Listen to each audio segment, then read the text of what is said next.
بسم الله الرحمن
intellectuel. Ça demande un cheminement, une transformation, une reconnaissance du problème et une recherche de la solution. Et puis il faut vraiment gérer cette colère-là, il faut gérer cette personnalité-là, etc., etc., etc. طيب. Au lieu de alourdir mon cerveau avec des attentes par rapport à la bien-aimé qui va venir ou au bien-aimé qui va venir, je devrais peut-être mieux apprendre comment prendre soin d'une personne malade. Parce qu'il y aura des fortes chances que mon époux ou mon épouse tombera malade. Qui parmi vous connaît faire les premiers soins? Vraiment, vraiment. Qui a pris l'entraînement de premiers soins? Tu es pompier là? Oui, très bien. Qui parmi vous, lorsqu'il a fait l'exercice ou l'entraînement de premiers soins, il avait l'intention d'aider sa future épouse ou son futur époux? Vous êtes brave? Mais ça reste rare et rarissime. Entraînez-vous à vraiment éplucher des fruits et donner le fruit en entier à quelqu'un d'autre sans en prendre un seul morceau. Ce sont des exercices qui sont simples, qui étaient tellement banals pour nos grands-mères. Mais c'est pas simple. Apprenons à servir l'autre. Apprenons à servir, à préparer avec beauté. À faire quelque chose vraiment. Tout ça, ce sont des exercices qu'on doit apprendre. Prendre soin d'une personne, etc. Apprenez comment prendre soin d'une maison. Comment cuisiner. Homme ou femme. Comment se gérer. Comment mettre ces choses, comment arranger ces choses de façon lisible et intelligible pour l'autre qui vient par après. Afin qu'il ne se perde pas dans dans mes muses ou dans mes dédales de rangement. Numéro 4, il faut porter les lunettes de l'akhira. Il faut porter les lunettes de l'akhira. Le mariage, c'est un projet divin et un projet sacré. D'ailleurs, nous l'avons dit il y a quelques semaines, que c'est le sujet le plus sacré qui est approché ou qui est abordé souvent par les approches les plus profanes. Le mariage, vraiment le paradoxe de la question de mariage, c'est le sujet le plus sacré et qui est abordé par les approches les plus basses, les plus profanes. Lorsqu'on commence à parler de mariage, on devient comme des gazelles, des éléphants, des chevaux. Peut-être ils ont des perspectives plus évoluées. On cherche le physique, on cherche ceci. Et puis on se couvre par les hadiths religieux en plus. Le fameux hadith. Les femmes sont souvent épousées pour leur argent, leur beauté, leur prestige familial ou leur religion. cherche celle de la religion. Mais souvent, comment on le comprend? Qu'il faut chercher la femme qui a ces 4 choses-là. Waouh, waouh, waouh. Et la religion devient comme juste la cerise sur la... Hein? Le cerise ou la cerise? La religion risque d'être juste le cerise sur le gâteau. L'essentiel qu'elle... Hein? Belle, riche, et de bonne famille, toujours vierge, et pourquoi pas religieuse.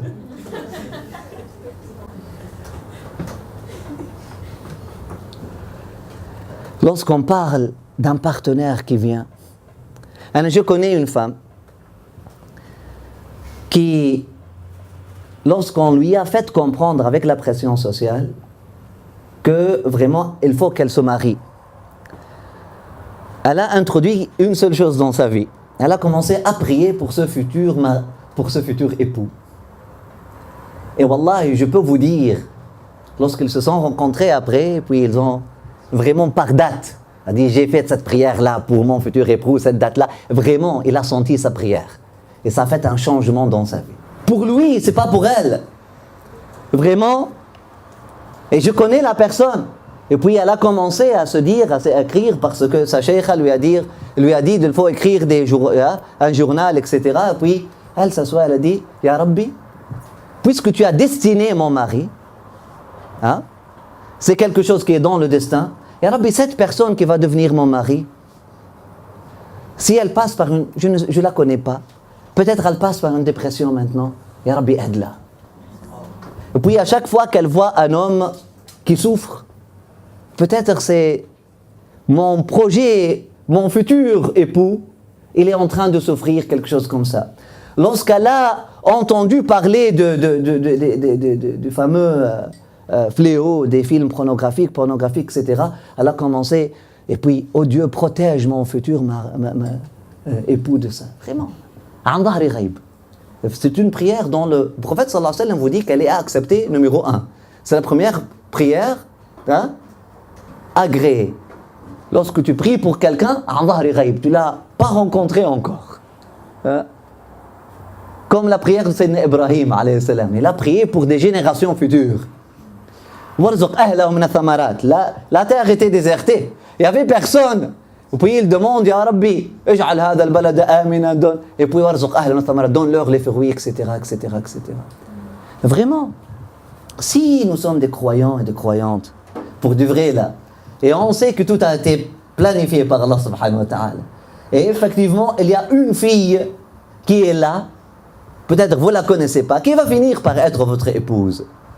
Commencez à prier pour elle dès maintenant, pour son bien-être dès maintenant. Et commencez à vous préparer pour mieux la servir dès maintenant. Voilà de quoi remplir, hein, ou par quoi remplir un temps d'attente qui risque de passer comme un temps perdu. Investissez-vous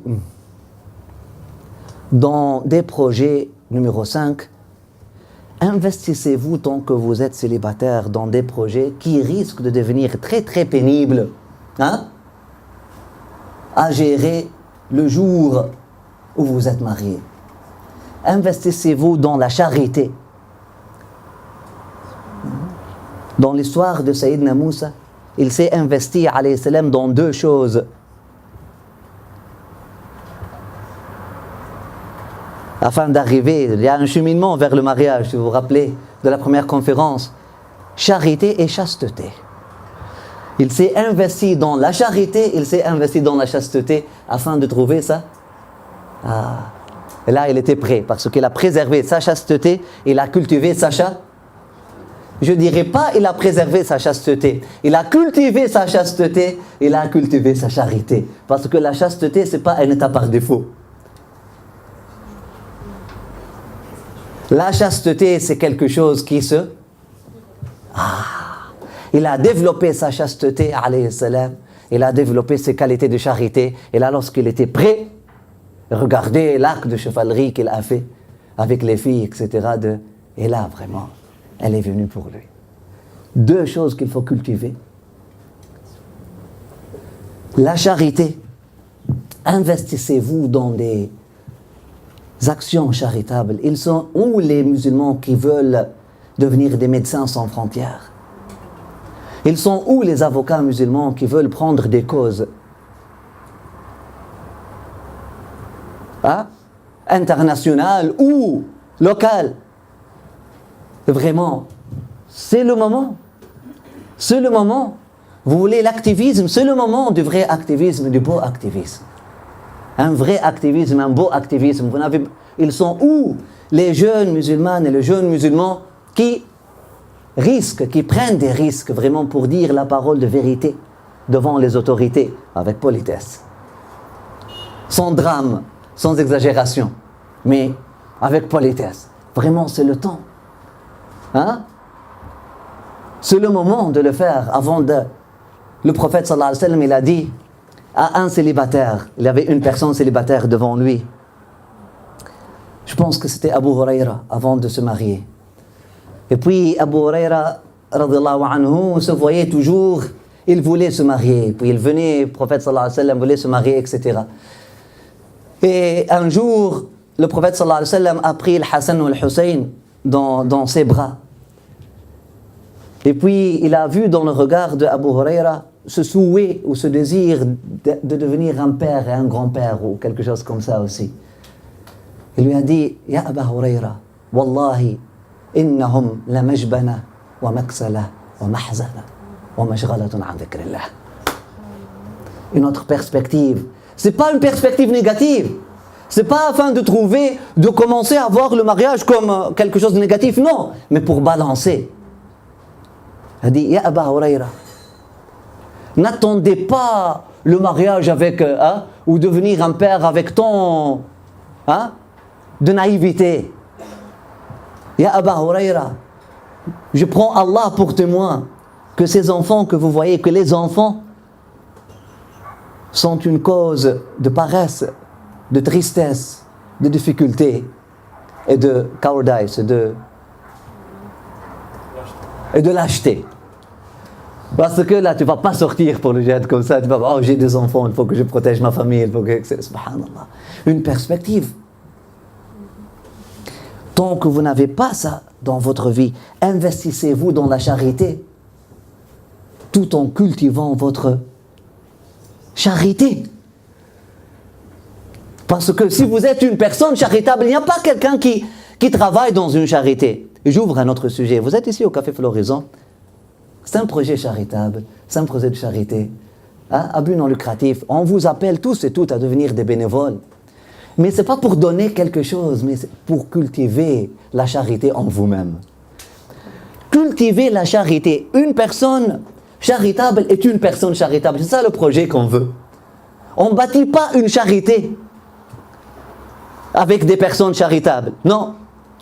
On bâtit des personnes charitables via un projet de charité. On bâtit des personnes charitables parce que c'est une opportunité pour vous de travailler. C'est pas simple. C'est pas évident de donner de votre temps sans toucher à l'argent. Surtout, vous êtes nés ici, nous sommes conditionnés dès l'âge de 14 ans. Si je donne quelque chose, donne-moi la contrepartie. Travaillez la charité en vous et là vous deviendrez une personne charitable. Travaillez l'esprit d'équipe en vous et là vous allez devenir une personne charitable aussi. Parce que giving and forgiving is the same thing. That's giving and that's forgiving. That's giving for God. That's the interior giving. Donner et pardonner, c'est le même verbe, c'est la même racine. Comprenez? Ça c'est donner, l'autre c'est donner par Dieu. يسألونك ماذا ينفقون قل العفو. Et dans une société charitable ou dans une association, qu'est-ce que vous allez apprendre? Vous allez apprendre à donner de vous-même et vous allez apprendre à pardonner. Nécessairement. Ce membre d'équipe qui vient en retard, à pardonner des différences culturelles, à pardonner ce leader qui, parfois, il est trop direct, à se pardonner aussi. Travaillez, investissez-vous dans des charités avant, je dirais pas avant que ça soit trop tard, mais avant que, parce que c'est un temps plein, s'investir en cultivant soi-même, s'investir pour travailler soi-même, c'est un travail à temps plein. Une fois engagé dans une relation de mariage, vous êtes en train, c'est un projet d'aider une autre personne, vous travaillez sur vous-même, ça peut être comme une relation, ça peut devenir vraiment comme une tâche plus difficile, mais investissez-vous dans ce travail sur vous-même, travaillez sur votre charité, et là, vous devenez, afin de devenir des personnes charitables, et là, si vous êtes une personne charitable, vous rencontrez une personne, vous allez être une personne charitable avec elle. Vous avez appris comment donner et comment pardonner.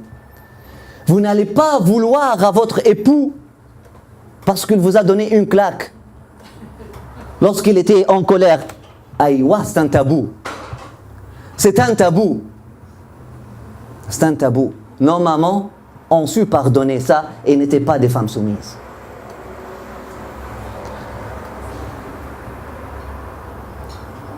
Je vous dis pas, automatiquement, là, vraiment attendre à ça, mais l'ami, là, entre amis, on ne s'est pas donné des claques.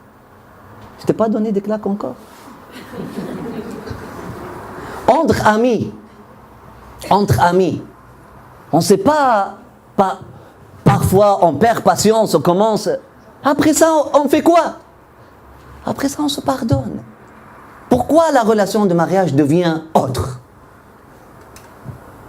Une question que je mets là-bas. Je ne suis pas en train de promouvoir la violence conjugale. Attendez. Hey, faites attention. Je ne suis pas en train de promouvoir ça. Au contraire. Mais nous avons du hadith. On n'a pas que le prophète sallallahu alayhi wa sallam a donné une claque à son épouse, mais nous savons que son épouse lui l'a poussé dans la poitrine et lui a donné une claque et l'a pardonné. Nous savons ça. Dans un hadith sahih. Donc ça peut arriver. Il faut pardonner la faiblesse de l'autre. Voir l'autre, c'est un projet. Le pauvre, il travaille sur soi-même. Et puis, je ne veux pas vraiment le faire désespérer ou la faire désespérer. L'enfant, tu as touché à l'intouchable. C'est fini. Écoute, pourquoi? Même comme mentor ou coach de vie, lorsqu'on arrive à un moment avec nos frères ou nos sœurs, et là on voit qu'ils ne peuvent plus gérer, là on redescend en bas, c'est pas parce qu'on avait tort, on redescend en bas, etc. Parce qu'il faut, je veux protéger cette relation-là. Pourquoi décider renvoyer toute une relation précieuse à la poubelle à cause d'une erreur? Est-ce que vous voulez que Dieu fasse la même chose avec vous? Vous comprenez? Vous comprenez? Mais ça, vous l'apprenez où? Vous l'apprenez lorsque vous investissez dans votre projet de charité. Lorsque vous bâtissez ou vous cultivez la charité en vous, en dedans de vous-même. Donc, numéro 5, c'était investissez-vous dans votre charité. Devenez de personnes charitables. Apprenez à donner sans contrepartie et à pardonner sans contrepartie. Le prophète sallallahu alayhi wa sallam nous dit ليس الواصل بالمكافئ. Celui qui veille sur les bonnes relations, al-wasil, c'est-à-dire la personne qui honore les relations, il a dit le prophète sallallahu alayhi wa sallam, quelqu'un qui honore la définition de quelqu'un qui honore ses bonnes relations familiales ou la bonne relation avec les autres, c'est pas quelqu'un qui fait ça en contrepartie parce que tu étais bien, tu étais bon avec moi, là je vais être bon avec vous. C'est pas هذا الوصل. C'est pas هذا المواصلة. C'est pas ça le muwasala. Comment dire muwasala en français? C'est pas ça là. C'est pas ça la relation, c'est pas ça l'intelligence émotionnelle. L'intelligence émotionnelle, c'est lorsque vous saurez pardonner quelqu'un qui ne mérite pas d'être pardonné. C'est pas une question de mérite. Et là, wallahi, on avait des montagnes. Ces grands-mères qu'on jugeait des femmes soumises, elles ont pu vraiment faire des choses qu'on n'a pas pu faire. Et que nos sœurs aujourd'hui, et ses grands-pères, vraiment c'était quelque chose. C'était quelque chose. L'intelligence émotionnelle, comment protéger, etc.